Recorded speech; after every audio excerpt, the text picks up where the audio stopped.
যেমন হাতের ফোনটা দেখতে পারতেছেন, যখন এটা আমি কোনো টেবিলে রাখি এটা অফ হয়ে যায়, আবার যখন হাতে নেই সাথে সাথে এটা অন হয়ে যায় এবং আমার লকটা খুলে যায়। আমার পাওয়ার বাটনে টিপ দিতে হয় না, কিছুই করতে হয় না। আমি টেবিলে রাখছি, লক হয়ে গেছে, হাতে নিছি, ফোনটা আবার চালু হয়ে গেছে। প্রিয় ভিউয়ার্স, চলুন দেখিয়ে দিচ্ছি কিভাবে এটা করবেন। আর এরকম ইন্টারেস্টিং ভিডিও পেতে অবশ্যই আমার আইডি ফলো দিয়ে রাখবেন।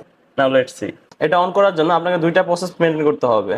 প্রথমটা হচ্ছে আপনার ফেস লক। চলুন আমি দেখিয়ে দিচ্ছি কিভাবে আপনি ফেস লক করবেন। প্রথমে আপনার সেটিং এ চলে যাবেন, যাওয়ার পর একটু নিচে স্ক্রল করলে এই যে ফিঙ্গার এবং ফেস লক যেটা দেখাচ্ছে ওটাতে ঢোকার পর আপনি ফেস লক দেখাবে। ফেস লকে ক্লিক করে আপনার যে ফেস লকটা আছে ওইটা কনফার্ম করে আপনি ফেস লকটা সেট করে দিবেন। সেট করার পর একটু ব্যাকে দিয়ে আবার সেটিং এ চলে আসবে। আসার পর একটু উপরে গেলে এই যে লক স্ক্রিন দেখা যাচ্ছে, এই লক স্ক্রিনে চলে যাবেন। লক স্ক্রিনে যাওয়ার পর এখানে দেয়া আছে রাইজ টু উইক। এই রাইজ টু উইক অপশনটা অফ থাকবে আপনাদের, এটা অন করে দিবেন। এটা অন করে দিলে কি হবে, যখনই আপনার ফোনটা কোথাও রাখবেন, রাখলে এটা ফোনটা অফ হয়ে যাবে, মানে স্ক্রিনটা লক হয়ে যাবে। যখনই আবার হাতে নেবেন সাথে সাথে স্ক্রিনটার